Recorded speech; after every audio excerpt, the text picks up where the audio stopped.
माझं नाही, हे सगळ्यांचे नंबर ज्यांचे शोधले, जे मिळाले नाहीत त्याला क्रॉस केलं आणि ज्यांचे ज्यांचे मिळाले तेवढं मी माझ्या ऑडिओमध्ये बोलले.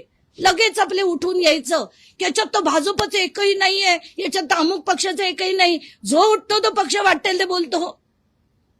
नॉनसेन्स. आम्ही लढतो विषयांवर, फालतूचं राजकारण करत नाही आम्ही तुमच्यासारखं.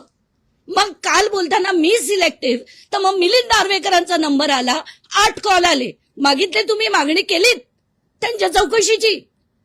काय बोलता तुम्ही अंधारेबाई? आणि जेव्हा बघावा तुमचा विषय काय, लढायचे कोणाविरुद्ध? खरातांविरुद्ध. मी नुसतं माझ्याकडे आलेली माहिती दिली तर लगेच वर खाली व्हायला लागल्या. दमनीयबाई अमुक, दमनीयबाई तमुक, दमनीयबाई तुम्ही हे नाही केलं, दमनीयबाई तुम्ही ते नाही केलं. खड्ड्यात जाऊ दे तुमचे सगळे विचार, तुमच्या खिशात ठेवा.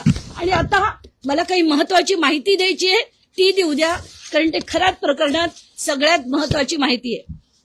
त्याच्याकडे 1 मिनिटात मी येते. ही ती महत्वाची माहिती आहे, ती मी 2 मिनिटात तुम्हाला देते. आताच्या घटनेला मी जेव्हा शोधलं तेव्हा रुपाली चाकणकरांचे एवढे फोन कॉल्स आहेत, एवढे. काय करायचं, मी आणायची नाही माहिती? ही बघा, एवढे फोन कॉल्स हे रुपाली चाकणकरांचे आहेत, एवढे.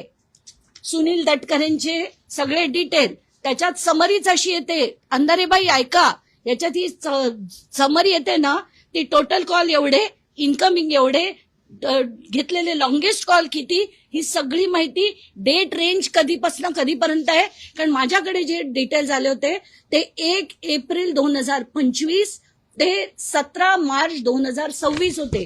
त्याच्यातले हे एवढे कॉल आहेत. शिवसेनेचे शिंदे यांचे 17 कॉल आले. आता त्याच्यानंतर मला संजय शिरसाटांचे मिळाले, मिलिंद नार्वेकरांचे मिळाले. माझा ना महाराष्ट्र मीडियाचा एक व्हॉट्सअप ग्रुप आहे, त्याच्यावर मी ताबडतोब संजय शिरसाटांचे ज्या दिवशी ऑडिओ केला 3 तारखेला, त्या संध्याकाळी मिळाले. त्या मिनिटाला मी त्या ग्रुपवर टाकलेली ती माहिती. संजय शिरसाट, मिलिंद नार्वेकर दोन्ही त्या दिवशी मिळाले.